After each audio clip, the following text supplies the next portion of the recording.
Welcome to everyone.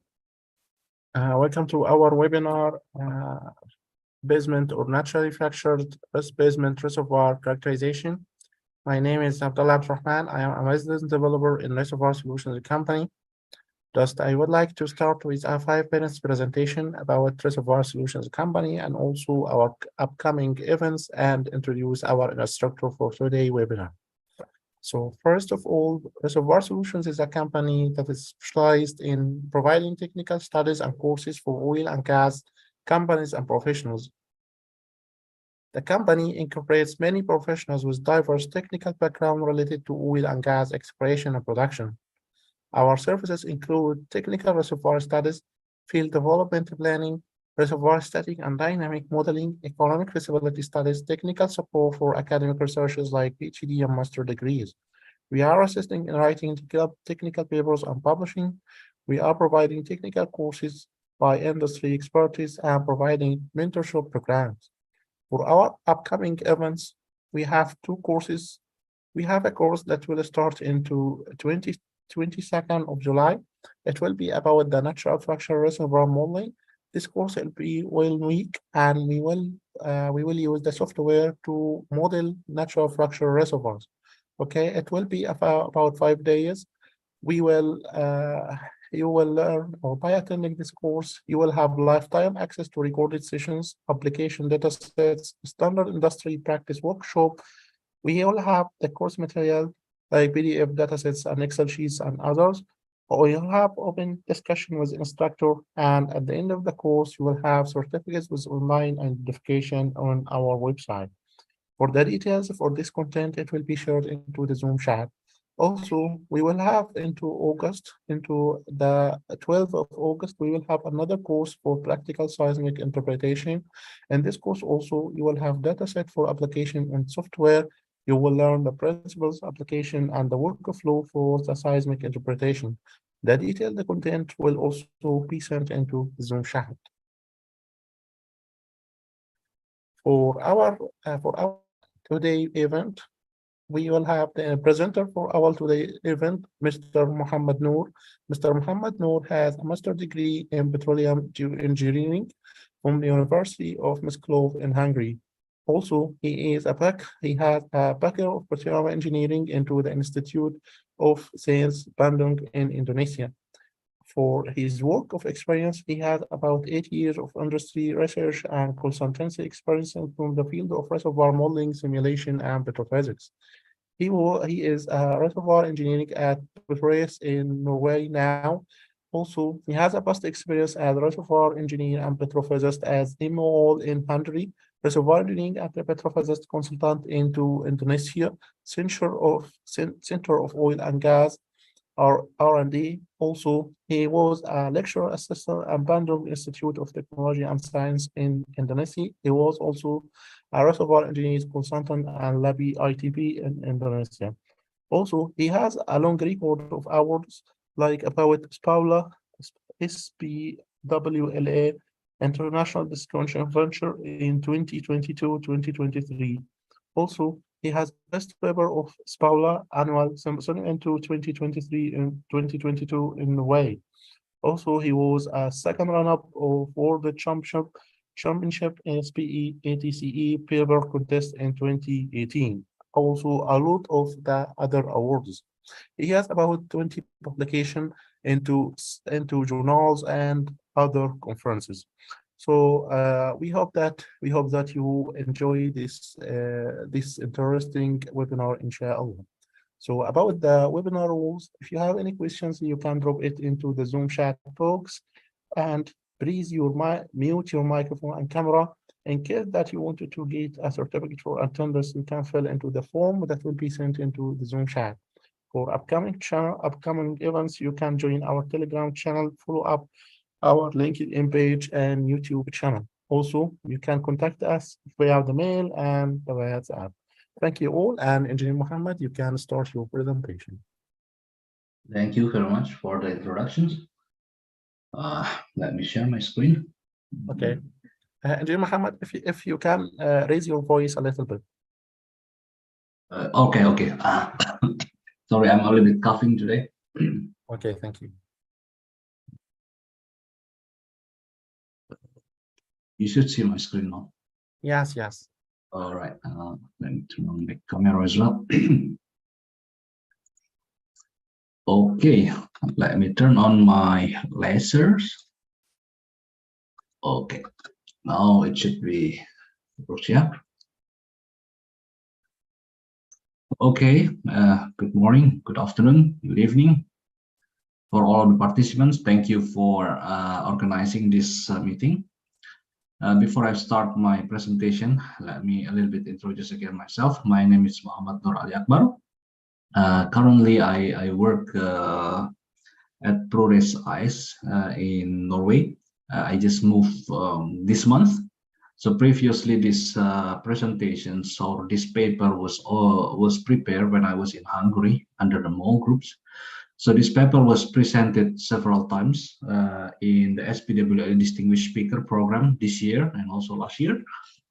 So I hope this one will be give a good insight for everybody who joined these presentations. So the title is Naturally Fracture Reservoir Characterizations. This is carbonate, but this carbonate is really behave like a basement. It's like a marble. This is one of the case study of high mature high pore point oil in Hungary.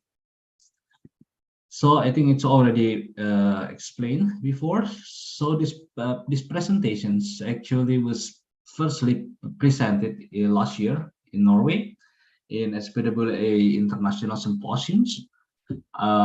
There was more than 500 participants, mostly with the different sections. There was a selected 10 best papers and internationals, and we were chosen as the distinguished speaker as well. It was really nice. This conferences was held last year. So this paper you also can read in details in petrophysics journals. If you don't have any access on it, you can also visit my ResearchGate, or do not hesitate to contact me, and I will connect with me in LinkedIn, so I can easily to share the full paper to you as well. So this paper also has some related with other presentations.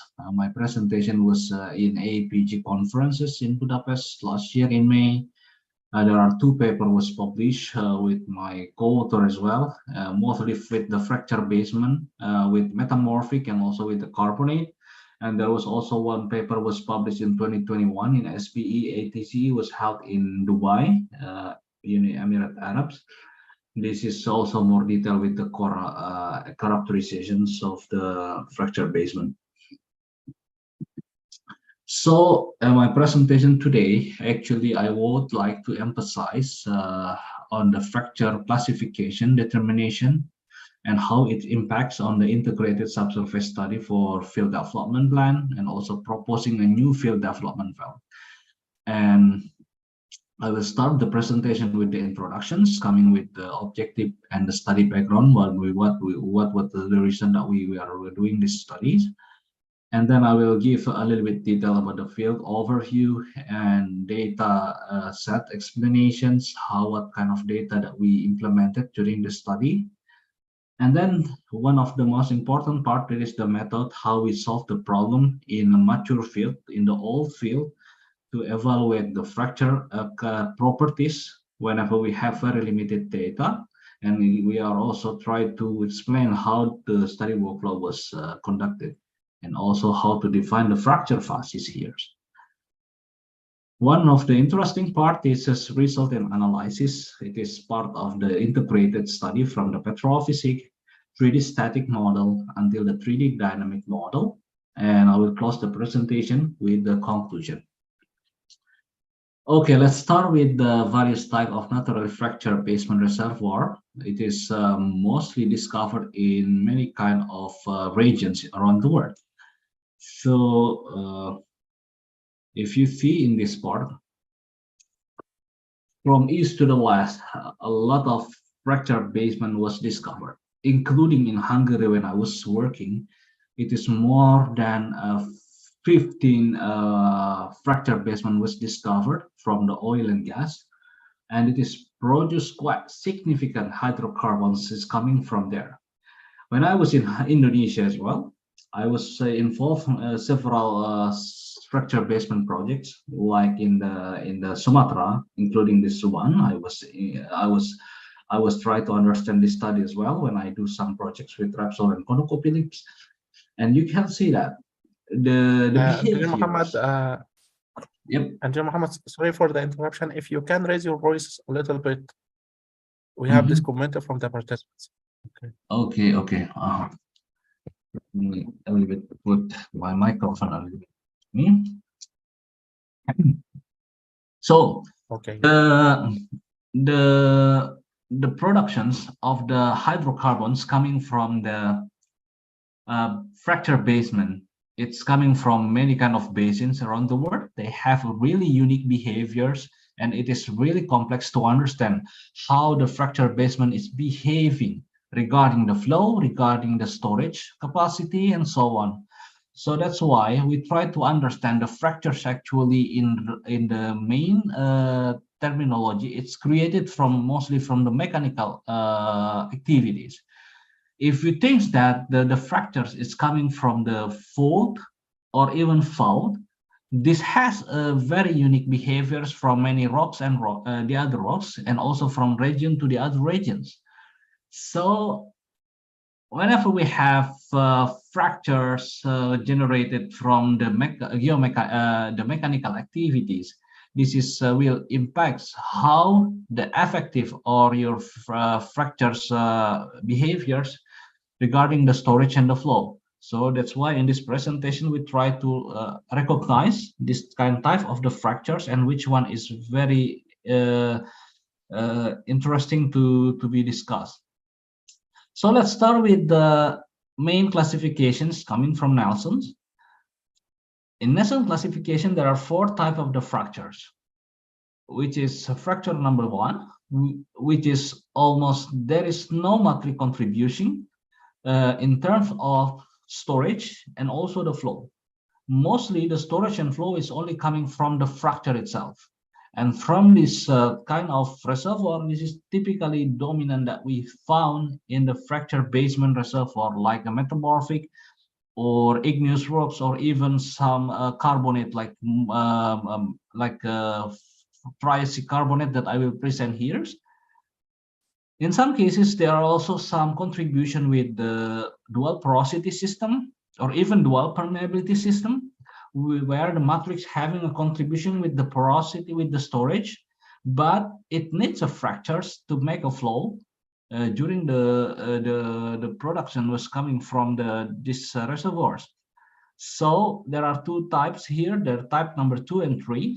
Typically, we have high porosity, low permeability. This is typical of vesicular basalt, for example, or any kind of chalk reservoirs. Typically, we have porosity is really high, but really low permeability because the interconnected force, it's very minimal. So that's why fracture here create a pathway in order to make a better permeability in this kind of reservoirs. But mainly what we found in the system or in the many kind of basin of the conventional reservoirs, we mainly have high porosity, high permeability in matrix, but there is no fractures present. Even there is a fractures, we try to disobey this. We don't care about the presence of the fractures sometimes because the dominance of the porosity and permeability from the matrix. And usually from physical point of view as well, whenever we have high porosity in matrix and also high permeability in matrix, we usually have low permeabilities coming from the fracture. Even the fracture is not present at all.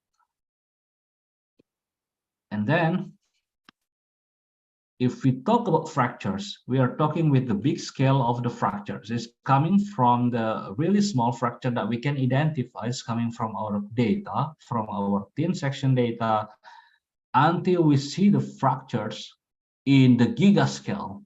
It's coming from the seismic, which is, we call it fault. And there are some fractures as well, usually open fractures that we can identify, like a subseismic fault, but it's through the other measurements, like even the well test, well logs, and any kind of measurement that related with this one. So what we have to do, we try to integrate it. All of the data that you can identify from your database scale, coming from the gigascale, from the seismic until the micro fracture itself, which can be identified coming from the thin section itself. So that's why in these presentations, I would give one of the examples coming from the case study, which is located from the West Hungarian oil field. This is from the fracture basement carbonate with the really highly fractures, which is related with the fault-related fractures. Not only complex of the reservoir, we also have a complexity of the reservoir property itself. Let's start with the locations. The location of the fracture basement is coming from the southwest of the Hungary. It's really close with the beautiful Balaton Lake. And you can see here our well, our field, it's already drilled more than 36 wells surrounding this area. And you can see how really active tectonic activity was happened there. And there are a lot of fault, and even the fracture was really intense there. Talking about the rock properties, we have mainly rock from the Triassic carbonate. It is dolomite limestone associated with that, with the really low porosity average. The average is around 4% of porosity.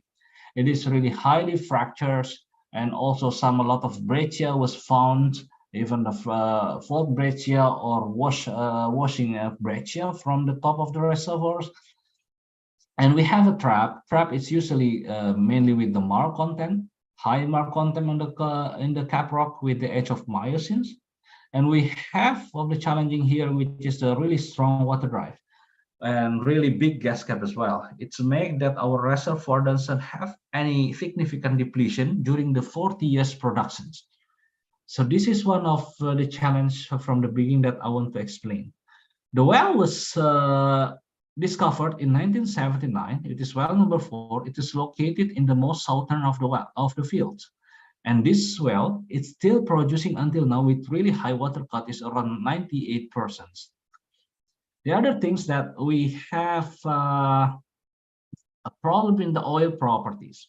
In the oil properties, we can see here there are a lot of challenging of our oil. Our oil is a really high pour point. It is frozen in the surface. We need for at least 43 degrees Celsius to make it flow. And you can see a lot of big scale as well. It's coming from our pipeline, how the oil it's blocked. All of the production system mostly in the surface. So that's why we have to take carefully in order to make it the oil flow into the storage. The other things, we have high CO2 content of the oil and also the gas cap, and also high H2S content is up to 2000 ppm. This is also another headache that's coming from our reservoirs.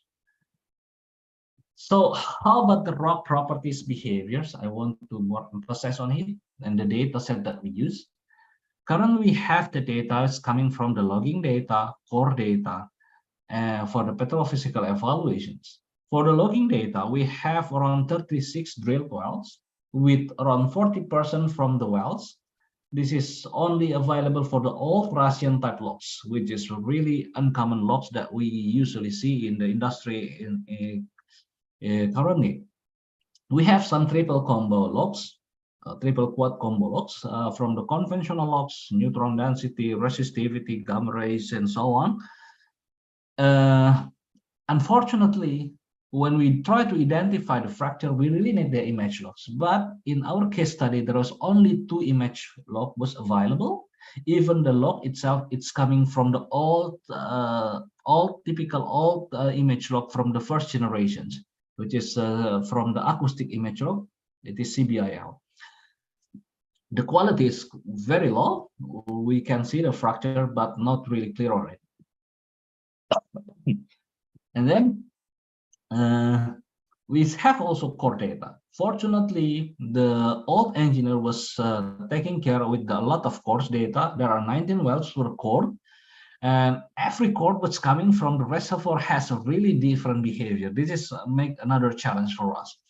There are only 9 wells. Actually, it's coming from the Triassic carbonate of 19 well that was already cored. And the other things, we don't have a core plus. We only have a dynamic displacement of full diameter core. No skull data, no capillary pressure, no relative permeability data that can be used for the dynamic mode. And when we can see that, the rock properties, when we plot a simple porosity permeability, how it is look like? It is look like it's not common that we can usually see in the main carbonate or sandstone in the conventional rocks. In here, we usually have really low porosity and the permeability is relatively high. And the other things, the trend line, it's a bit weird that if we compare with the other porosity permeability relation like a sandstone and the normal carbonate. We also have very low porosity here, the range from 2 to 8%, but mainly the average around 4%. And the permeability is super high. We have the permeability from the core from 1 millidarcy, and even there are some well tests which show that the permeability up to 70 darcy. And we, in average from our data, our permeability is around 350 millidarcy with the estimated saturation around 37 to 53%. Even this is also still questionable about the saturation itself. The things that the data, if you want to measure the porosity permeability from the fracture basement, it is really recommended if the full diameter samples. Even it's sometimes it's really hard to get this good quality of the full diameter, but whenever you get it, this is the more reasonable result that if you can run the routine call from the full diameter samples. Another things, if you go more detail from the core data, we can see how the fracture itself in a micro scale, it's behaving really unique. There are some fractures are close, actually due to some mineral filling. So the fractures is usually it's close. There is no open fracture was available that you can see from the A pictures here. This is mostly filled by the calcite. And there are some also open fractures, which as you can see here. There are typically 4 fractures that we can see from our samples. There are open, filled, prop, and vuggy.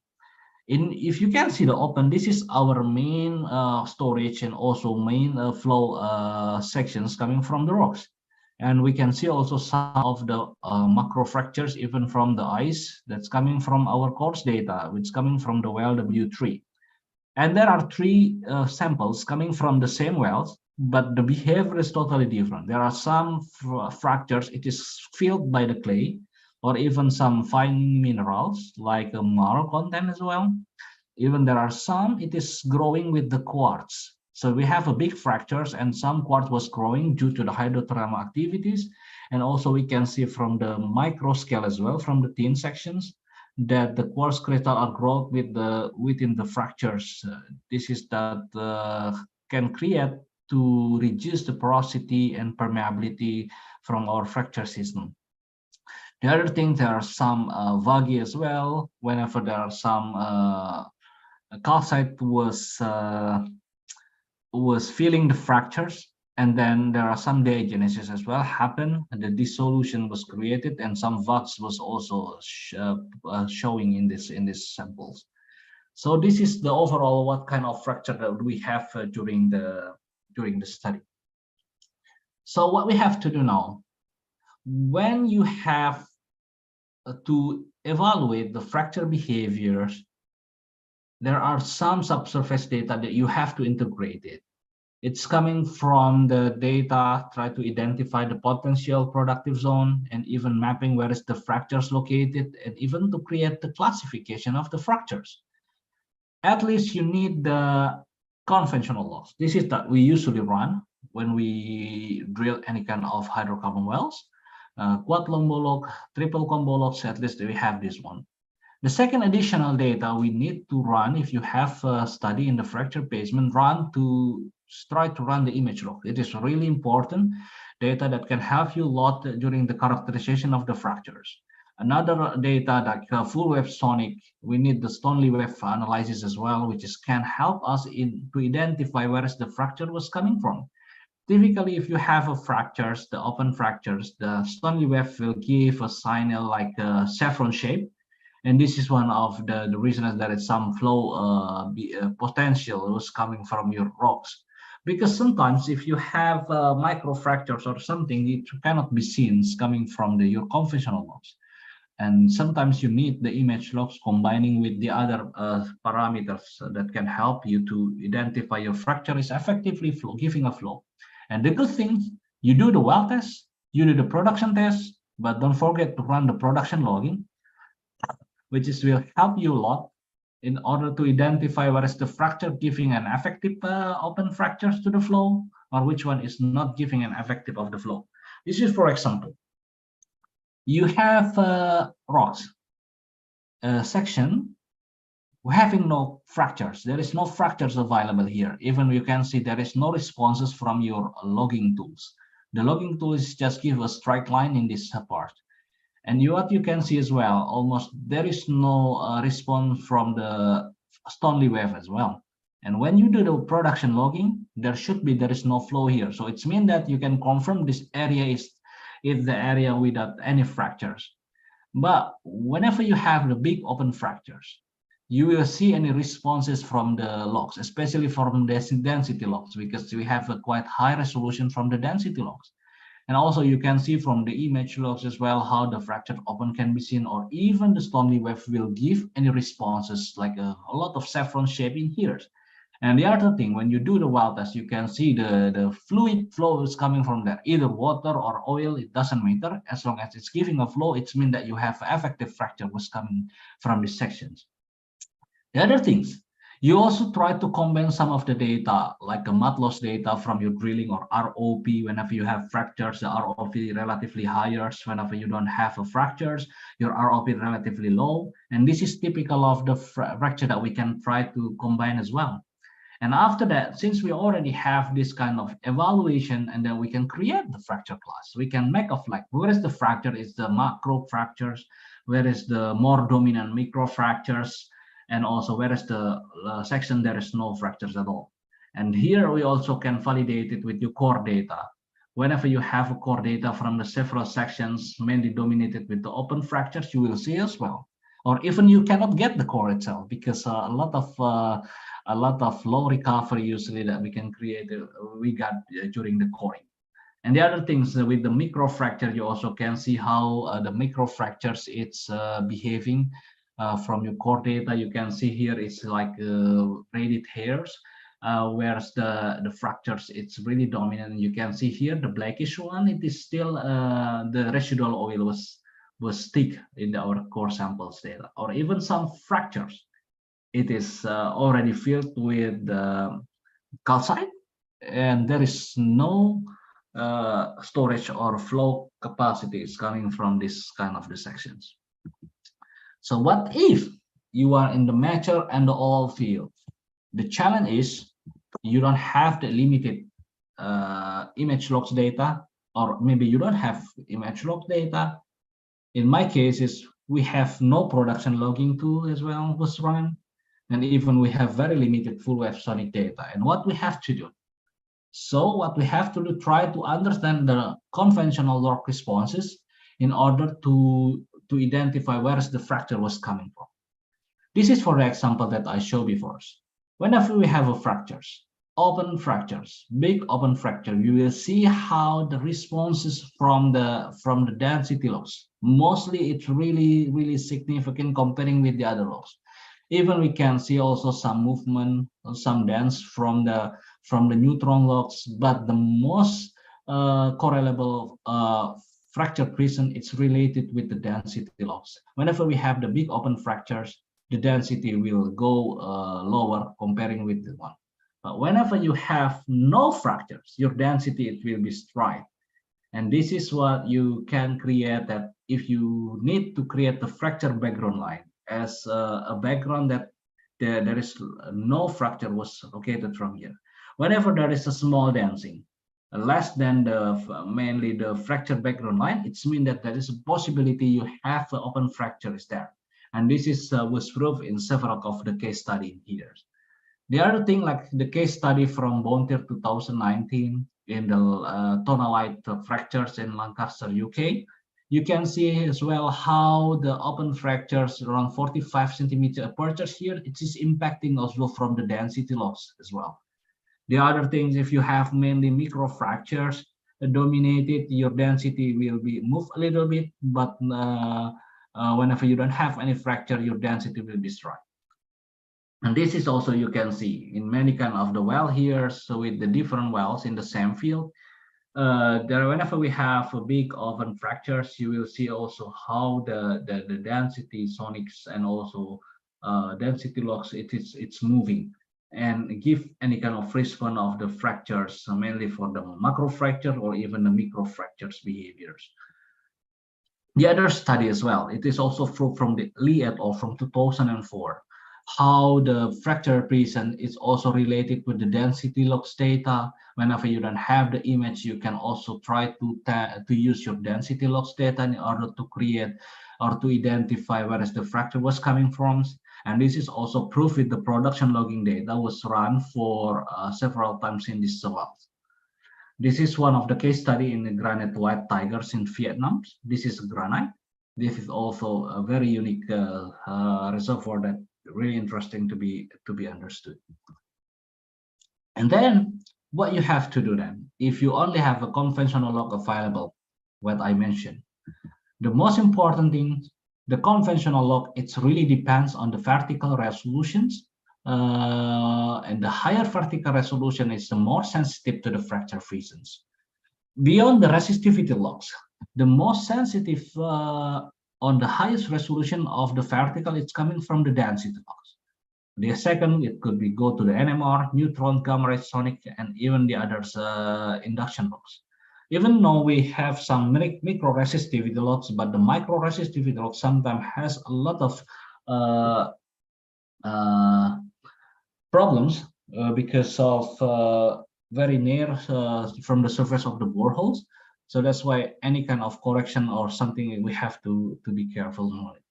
So what you can see here from our data, the density is really sensitive. It's coming from the open fracture sections. Whenever there is no fracture, it will be strike. Whenever there is fracture present, it will be decreased in the certain values. And with what we have to do, it is a little bit qualitatively identify how to do it. So there are four main characterization that we have to implement or we have to emphasize. Firstly, is about the fracture size. The second, orientation. The third is fluid field inside the fractures, and also the fracture time. The easiest way, if you have fractures, it is macro fractures. This is open fractures and also perpendicular from the orientation of the wellbores. It will be detectable, and whenever it is detectable, you can see from any kind of the log responses. Typically, you will see caliper, it will be a little bit higher comparing with your borehole size. Your ROBI, it will be, or density log, it will be lower, so that you can see as well from the sections. The sonics, travel time, usually it will be higher, but it depends on the weight mud as well. Sometimes if you have a lightweight mud, it will be more higher, but if you have heavyweight mud, it is a bit smaller responses. Or also you can see from the ratio of the DTS, shear and compressionals, you also see how it will be look like.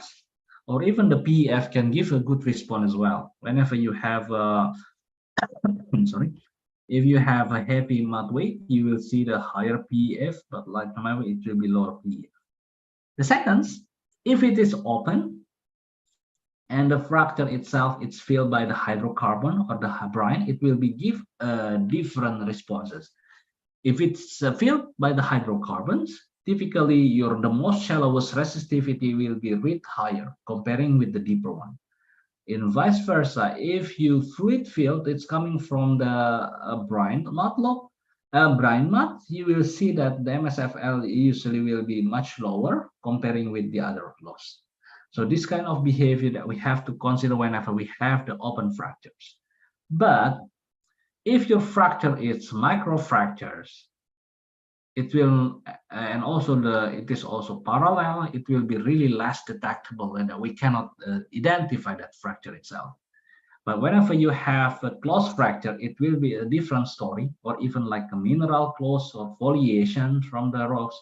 You will see the response. It's a bit vice versa that you can see in the open fractures. The density will be look like the same, like here, or even higher, comparing with the background line. And the DTC, it will be lower from the fracture background. Or in a simple way, you can see if you have the fractures outcrops, and then you run the density logs. Whenever you have a fractures, your density will give responses, the spike, and the spike of the density here, it will be create the outliers, but this outlier is really important from the data sets in order to identify where is the fracture was coming from. And also it combines as well with the sonic density as well. So what we have to do? The simple way, when we have in this case study, we have carbonate, typically we have low gamma ray. And if you have a quite high gamma ray, typically it's your fracture is already filled by the clay or even marl content. So what we have to do? We generate the baseline from the unfractured zone. Whenever the density is going a bit higher, we can estimate that this zone is as work as the macro fractures. But whenever we have movement of the density is quite smaller, we call it as a micro fractures. And if there is no movement at all, or it is higher than the baseline that we identified, it is unfractured zone. So this is what we can understand as well. Whenever you have a macro fractures, typically porosity is very low as well. The permeability could up in the darcies. But if you microfracture, sometimes your porosity is up to 10% because of pseudomatrix behaviors coming from the really high intensity of the fractures. And the other things, if you are in the protolite, no matrix, almost no permeability, and so on. But the case, if you don't have a density data and the gamma ray available, for example, there are some it is coming from the Russian type logs, like you only have a neutron gamma or gamma ray itself, SP, and also deep resistivity only, you can still identify where the fracture was coming from. What we try to do, we use the machine learning here. We try to create the training was coming from the wells having a density and gamma ray legs on, also with the image log data.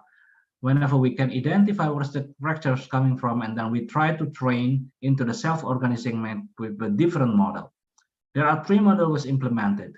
Model with the neutron gamma and gamma coming from the Russian type logs.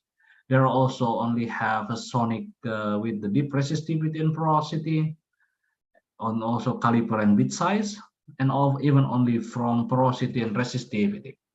The more data input, the more better quality of the predictions. Whenever the less input, it is the less quality of the result as well. So we have to do, we try to create the model, input of the data into the self-organizing map. And after that, the training was generated coming from the well, having a density and gamma rays. And after that, we can identify what is the main dominant of the macro fractures, the main dominant with the micro fractures or vox, or even where is the dominant section which there is no fracture was identified. And after that, by the self-organizing map, we try to predict of the results. The results sometimes it could be similar what we saw from the fractures coming from the logs data, but sometimes it is even over-optimistic or under-estimistic because of the prediction result due to the input of the data coming from the other logs. Let's go with the results. In the fractures coming from the well number 3, this is one of examples. The fracture phases were determined using the density log data. You can see here we put the density base gamma ray density base in here, and we also put the gamma ray base in here. So whenever we have density with the height movement, and then we created the classification based on the logic that we identified before. And then what we have to do as well, try to evaluate where is the open fractures, which is coming from the red flags. It's coming from this column. or log track. And whenever you have the red colors, this is your main flow corridors, which is the fractures giving a flow to the reservoirs. How to validate it one? If you have the production logging, it will be really good. But in my cases, we don't have a production logging. We only have the selective well test, and it is a good thing we have several well tests giving a good flow. For example, in these sections, the flow can be reached around 74 cubic meter per day of oil. There are some also in this section. You can see the open fractures. Whenever we have the red colors, the flow is coming from these sections. The flow in this section is giving exhibits around 25 meter cubes per day oil. And then whenever we have the sections, 2 well tests was held in the 3 and number 4. There is no red flags in here, even though we have some density movement here, but the gamma ray is very high. Then you can see here as well, most of the fracture, it is filled by the clay or even filled by the marl content. Whenever we do the well test here, there is no flow was coming from in these sections. And this is also some of the fracture was coming from these sections. We have a core data. There are 2 core was taken here. This is, for example, here. The porosity is super low because this is what we saw. But we have some fractures which can be seen as well from the eyes. The open fractures, it's quite intense in these sections. And also we also can see how the sum of lag was also identified coming from our logs data here. And this is very, very interesting to identify how the fracture was present in our sections. The other things, we have some sample data. It's coming from the well number 4. The logs that we have is only SP and a very short gamma ray. When we run the case hole logging, they have some gamma ray in these sections, and we have only deep resistivity in these sections. And we run neutron logs as well, neutron from the case hole logs. And also we have acoustic here. And what we have tried to do, try to identify with this limited data in order to identify the fracture zone as well. And you can see here, we have a lot of section of the macro fractures dominant. There are some micro fractures and even lows. And we have some welters as well. And you can see we have quite a lot of core data coming from different sections. From the top sections, it is brachiated dominated. So that's why we can see a lot of open fractures as well coming from here. And you can see a lot of fractures was coming from these sections. Even you can see this is a brachiated zone with the high fractures itself. And we also, the more deeper of the rocks, the less macro fracture is available. And when we see the cores as well, we have quite high recovery in these sections. And you can see as well, very minimal fracture was coming from. Just the micro fracture can be identified. It's coming from our thin section data. The deeper of the cores was taken in here. Almost there is no red flags as well here, no fractures, macro fracture. And what we can see here, it's only a micro fractures and even mostly a tight rocks. And you can see there are some micro fractures. It's available here, but most dominantly it's tight rocks. And you can see as well from the thin section, most of the fracture, it is already filled by the calcite content. So from this one also, we tried to run several production logs from after the productions. And you can also confirm the flow is only coming from the top instead from the bottoms. And then after we try to identify where's the fracture from the 2D vertical sections, we already know how the fracture was coming from and how the fracture's behavior in the spatial, in the 3D spaces. Now, what we have tried to do, try to integrate it, the fracture phases that we identify from the well, and then try to understand how the generation of the fracture itself coming from the conceptual of the fault zone. Typically, if you have a fault, your fracture will be created surrounding the main fault, and it is really depends on the displacement of the fault. Whenever you have a big displacement, It means that the damage zone width, it will be also higher. It is proportional with the displacement. Whenever you have a bigger displacement, your damage zone also will be higher. Let's say you have 100 meters of displacement, more or less you will have a damage zone around 100 meters as well.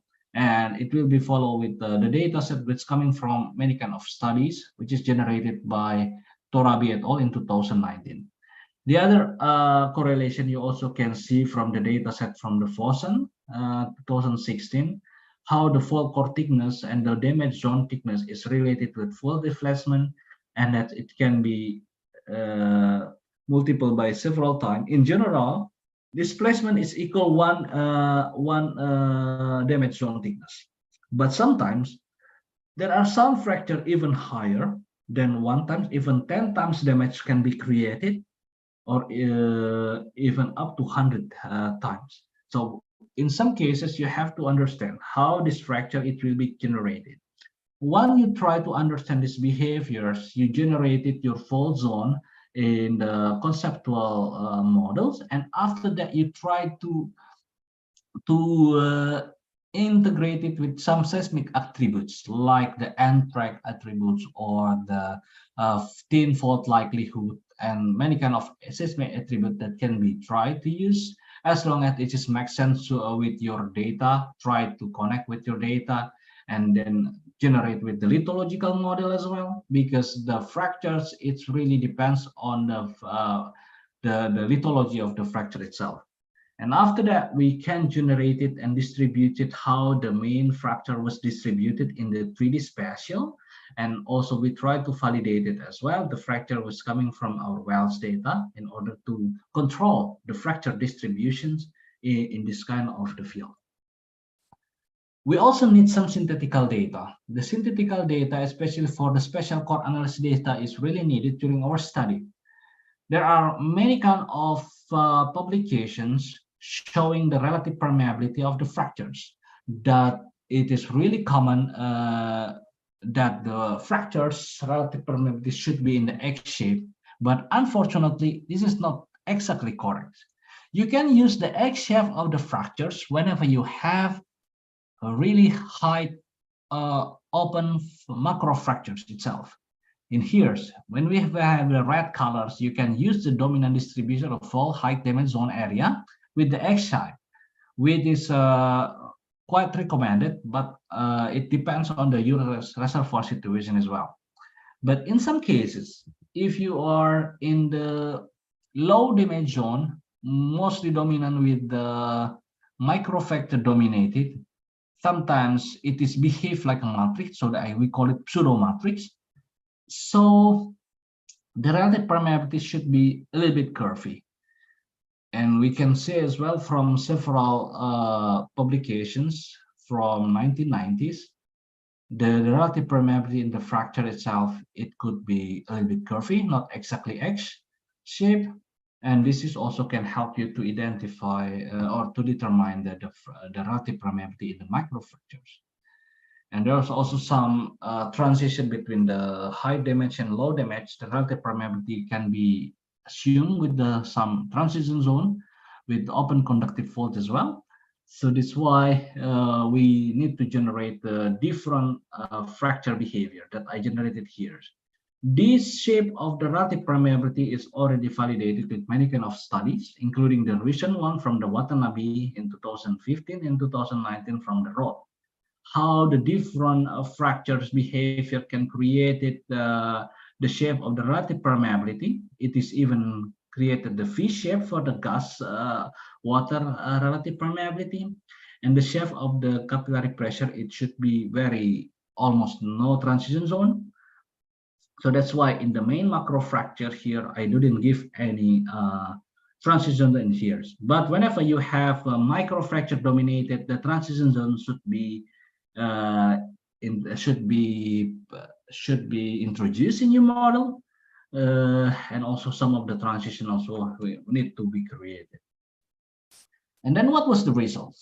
The result of the 3D histomatching for the reservoir model give a really interesting result. The matching is really perfect in the field matching from the pressure, GOR, oil profile, water profile, and the gas profile. Meanwhile, you also can see how the well by well history match from the main productions of the reservoirs.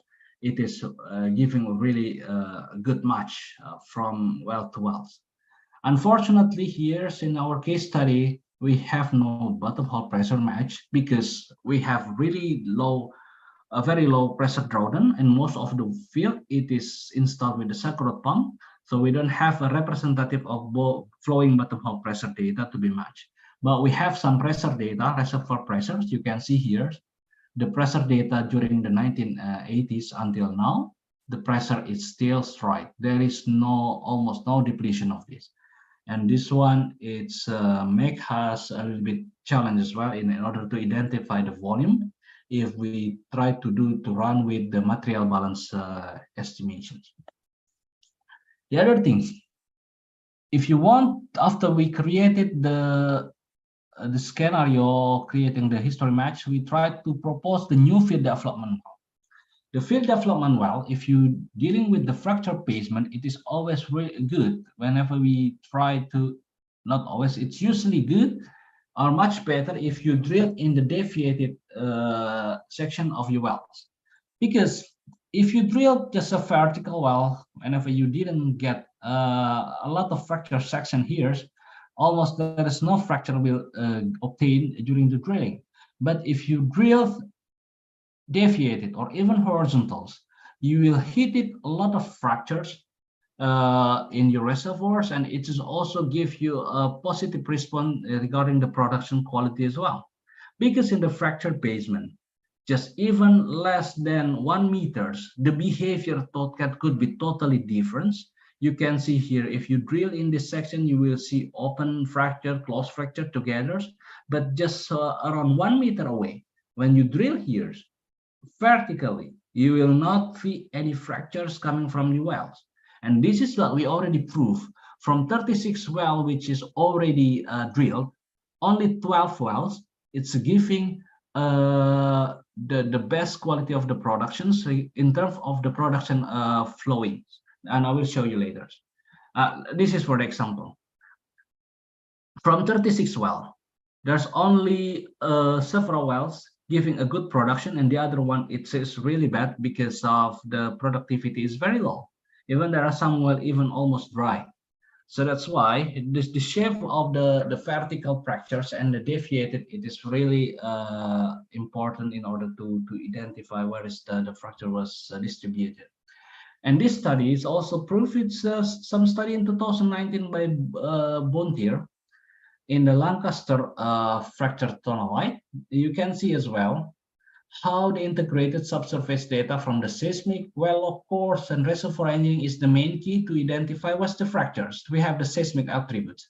That attributes try to connect with the fracture classification was coming from the image logs data or from the logs. And this is the key for us in order to identify. They drilled a lot of horizontal incline wells, which is also give a good production flow in here. And you can see how the flow, even naturally or using the ESP, this can be produced with the more than 10,000 barrel oil per day in this reservoirs. So this is really promising. Whenever you dealing with the fracture basement, try to drill in the deviated sections or even in horizontal. So we go to our proposed new field development well. Last time we call it well W7. So we try to delineate it. First of all, where is the location of the main reservoir? There are well, it is dry. There is well, it is give a good productions. There is well giving a water dominantly, and we try to delineate where is the location of the hydrocarbons. This is previous well that we drill horizontally. We have a really good performance in these horizontal wells. Let me magnifying a little bit. And we also have horizontal well here, which is dry well. So we learn 2 horizontal well with the good performance, and the other one it is dry wells. And what we have to propose in these reservoirs, we try to propose horizontal well in these sections, which is you can see from the magenta colors. Here's. And then after that, we see as well how the seismic attributes show from the thin fault likelihood. You can see as well a lot of fracture it's surrounding in this the well that we are trying to propose. And after that, we drill it. And after we drill it, we run the resistivity image logs from the MMI. And you can see, yes, we gathered that huge abundance of the fractures that we can see from our image logs. You can see these black arrows. This is, and the red, it is all of the open fracture and open faults that you can see from the image logs data. And we were very happy when we saw that, oh, it's just full of fractures. Whenever we heated the top of the Triassic carbonate, from the top until the bottom, we reach full of the fractures coming from the sections.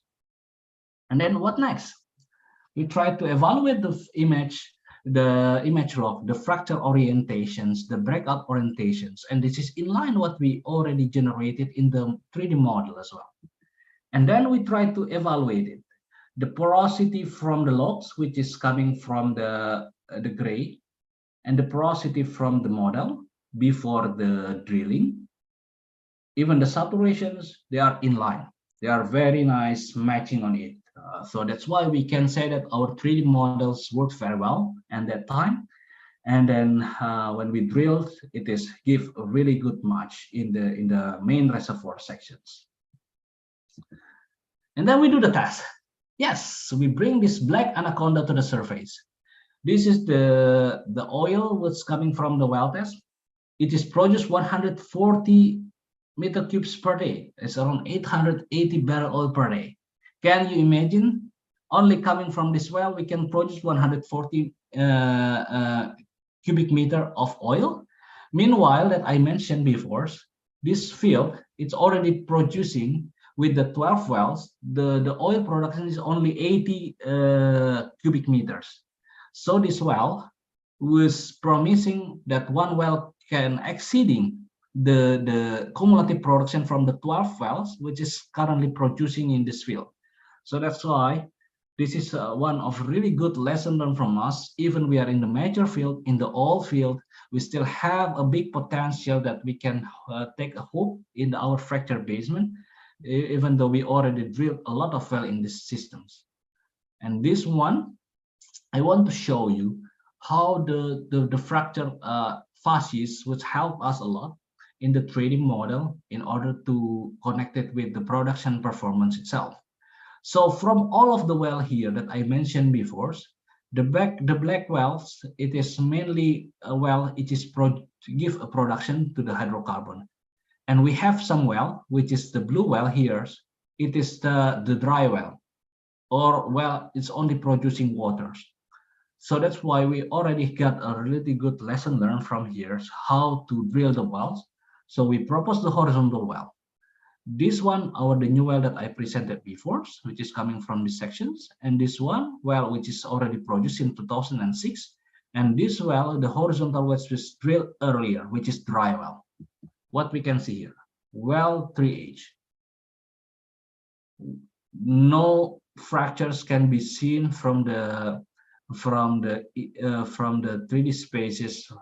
And also from the image log, we also can see maybe 4 main fractures was showing there. It cannot give a flow because you can see this is quite far away from the fault section. There is no damage zone surrounding this one, so that's why the well itself, it is a very minimal fractures here. And this is dry well. And then we drill another well. It's mostly in the high damage zone area. And you can see as well, there are a lot of fractures was heated, and the well test in the beginning was produced around 57 meter cubes per day oil. And after that, this is my proposed well.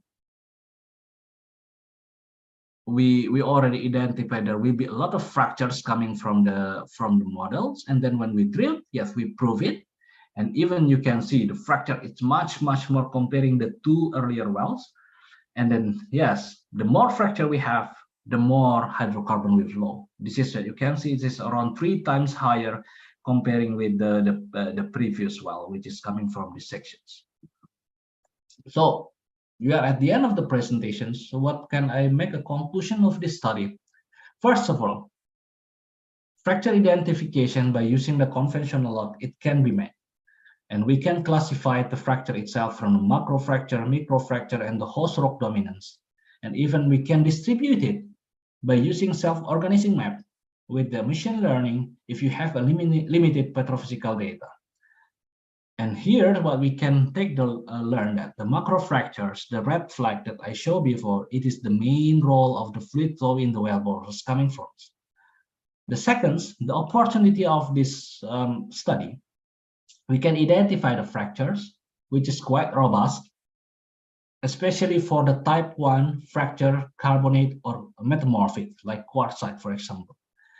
It is also being a good guide as well to distribute the porosity, the permeability, fluid saturations, and also a good indicators for flashing where is for the future field development well coordinate that you want to drill. The third, in terms of the reservoir modeling, this method is really useful for creating the fracture phases, create the rock typing, defining net to gross, and also try to distribute laterally the fault zone lithology and any kind of fracture by using the seismic attribute like fault likelihood. But we still have a challenge.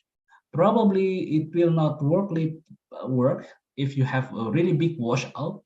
You are in the dual porosity permeability system, really complex mineralogical mixtures, and any kind of challenge in the reservoir. And we still have a limitation as well, for sure. We cannot differentiate between induced fractures and natural fractures. The fracture orientation and directions, or even azimuth, are still missing, so we have to be careful. But I have another study, which is recently published last month in the EAG annual conference in Vienna. If you're interested, I can share the paper, or you can visit my link, my research guide, how we identify the integrated image log with the advanced log interpretations for the dual porosity system, complex mineralogy, complex lithology of the case study. It is in the alluvial Van Delta reservoirs, very low porosity, less than 10%, on average around 8%, but quite high dominant of the fractures as well. I also have some study which is also presented in April this year when I was in Houston, USA, how the fracture basement as well is really good opportunity to be converted as a CO2 storage. And this study was also proof that the fracture basement is one of the good candidate to store your CO2 in the reservoirs. So thank you very much for your attention. If you have any questions, feel free to drop your question in the chat, or I will give back to the moderators to manage the question and answers. Thank you very much.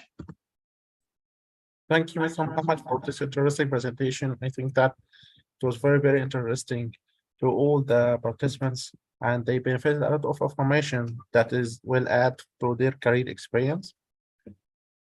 So just we have some questions into the Zoom chat. The first question is from Mr. Jafari Muhammad. What type of mud log do you have? Gas log or mud loss? Sorry, can you repeat the question? Okay, the question is saying that what type of mud log do you have? Gas log or mud loss? Both. We have both. We have the mud loss. We have the gas mud log as well, and yeah, we have both. Try to identify. So we see the presence of the hydrocarbon from the mud gas, and also we have some indication as well as coming from the mud losses. Okay, thank you.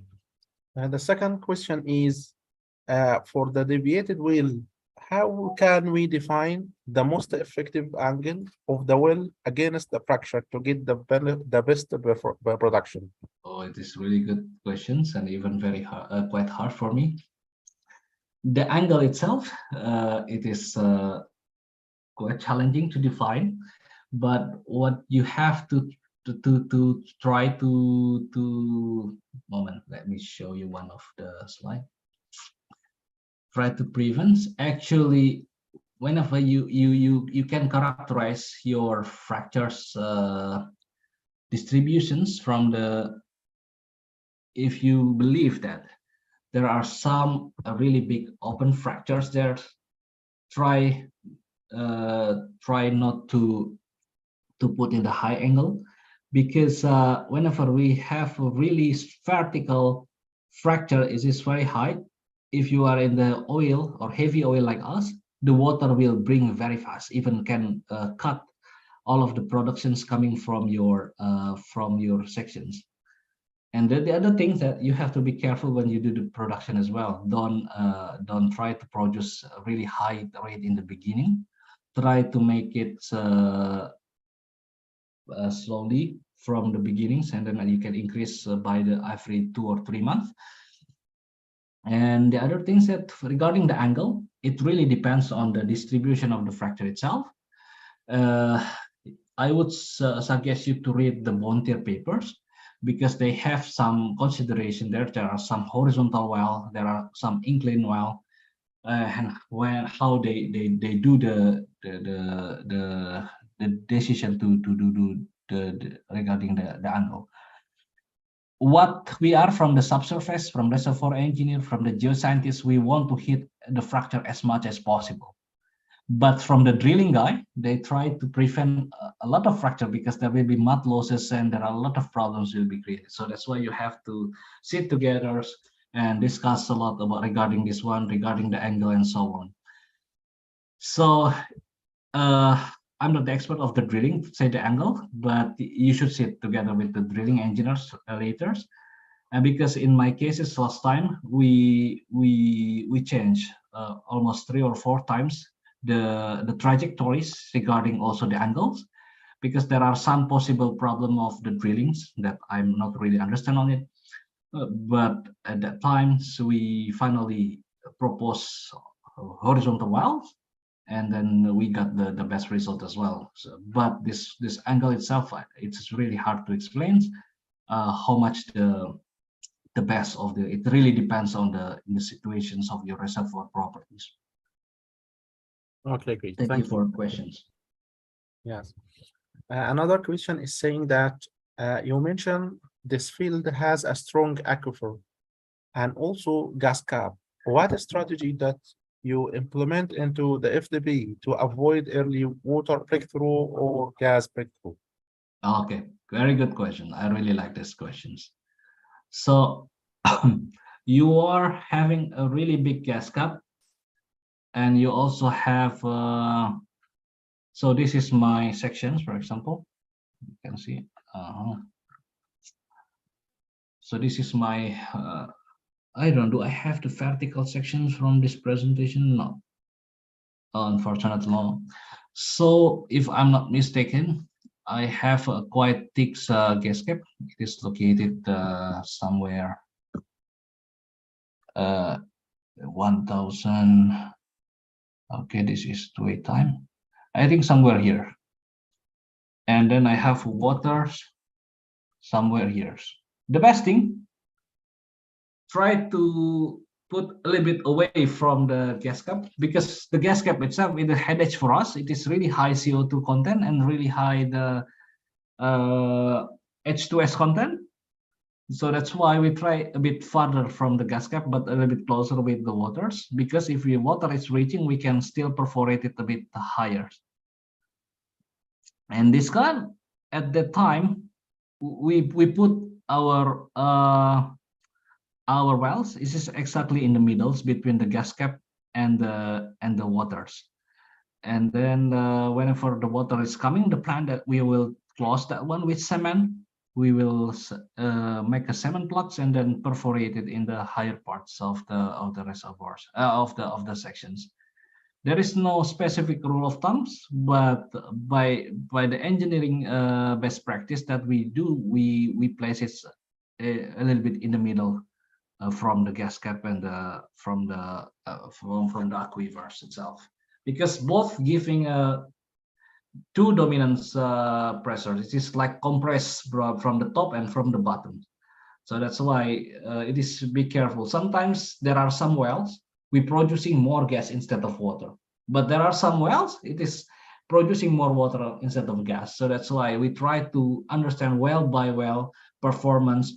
What is the reason some well having a problem with the gas conning so early, and which one it's giving water conning early, and what we try to evaluate from the mainly we try to evaluate the cement quality as well behind the casings, because mostly the gas conning is coming from the behind the casing as well.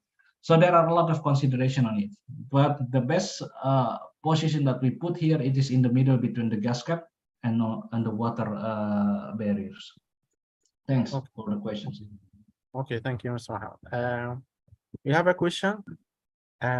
Was there any challenge regarding fraction identification between the oil-based mud and water-based mud?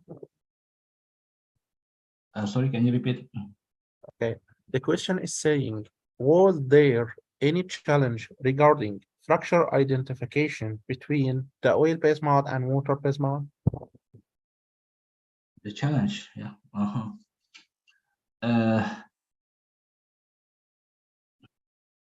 Thanks for the questions. So I explain here.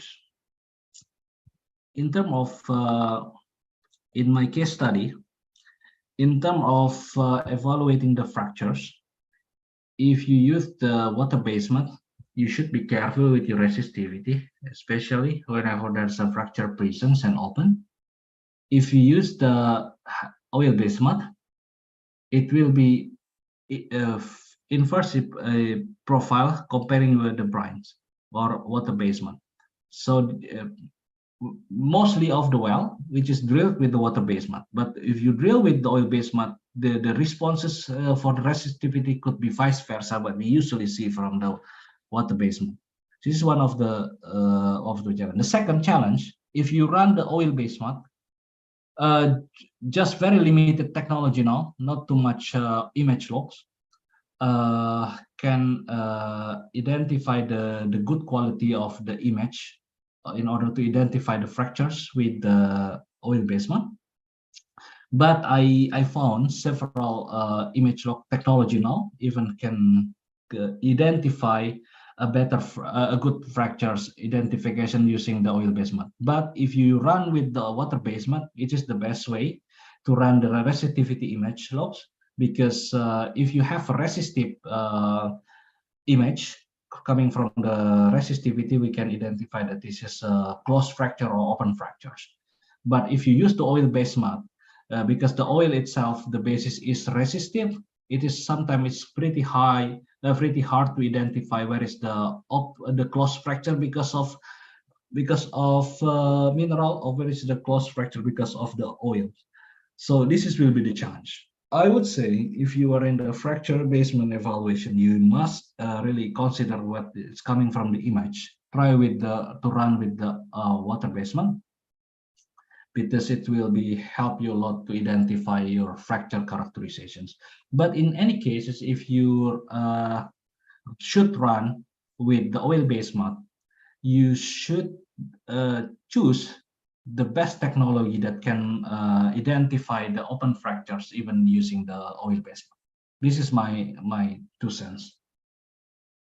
Okay, thank you. The last question is saying that how did you solve, or how did you model the connectivity between the fractures? It is for the 3D models, yeah. So yes. This is a good question as well. I really like it. If you use discrete fracture of model, DFN, we will have a little freedom to do the fracture connectivity from the 3D sections. But the fracture phases, it will work a lot if we actually the connectivity of this fracture is coming from the fracture phases. Let me show you one of the slide. So mostly you need the good connectivity which is coming from the red colors, orange, and also the yellow. Whenever they are connected, it will be give a connections, even though we have a quite significant value different from Darcy to milli-Darcy, for example. But this is can solve of the connectivity related to fractures in the 3D spaces. So that's why you have to make sure as well. If you have in the mature field, you have the long production already, you have to sit down as a reservoir engineer, you have to sit down together with the geomodelers, whereas the well having a really good productions. And we can see also how the property was distributed there, and then how the adjustment was needed in terms of the integrated engineering and geoscience. So that's why last time we used the fault zone concept, this fault zone, and then we used the lithology phases. And the third one, we combine with the subseismic fault. So there are three main parameter it is being involved to distribute the fracture phases. So that's why we last time we got a good connectivity in terms of the fractures in this kind of models. But there are some challenges. I used to have some challenges as well. I will show you here. Whenever we have fault related fractures, no, it is not fault but fault related fractures, we try to use two attributes from the thin fault likelihood from the anthrax, because the shape are really different, and then we combine the thin fault likelihood and anthrax, and then we try to co-rigging with the net to gross coming from the well as well. We need to create the net to gross effective values from well by well, which is already drilled, and then we combine this fault likelihoods and anthrax combined with the net to gross co-riggings, and after that we distributed the phases based on these weighted distributions. And this is how it is really connected together with our wells data, and it was really robust result as well from this kind of reservoirs. So it depends on your data set, what you have, what kind of fracture itself. What I presented quite long today, it is about fault related, but if you are having another typical of fracture which is fault related, it is another challenge that you have to combine any kind of attributes and also the conceptual together with the data that's coming from the wells. I hope this is answering your question. Okay, thank you, Mr. Muhammad. Just a very last question. It is asking about the completion type. Was it open hole or perforated? It is open hole or case hole, yeah? This is the question. Yeah, so asking about the type of completion. Was Okay. it perforated casing or open hole? It is both actually. We have this both Okay. scenarios. The good thing, if you are in the open hole, you are not damaged a lot, because if you are in the open hole, you don't need to run cementing. In many cases, if we have in the case hole, we do the cementings. A lot of cement, it's going to the fracture and close the fractures when we do the cementing of the production casing. And it is blockage and make a really high skin, and even blockage the fractures, it is reducing the productivity of the wells. The good things of the case hole, we can control whenever the water is coming, we can close the perforation and do another perforation again, level by level. This is a really good controlling of the productivity. But sometimes when a lot of cement which already filled in there, we try to clean it with the acids and so on, it is not back to the original fracture itself, and this damage is reducing the quality of my fracture behaviors.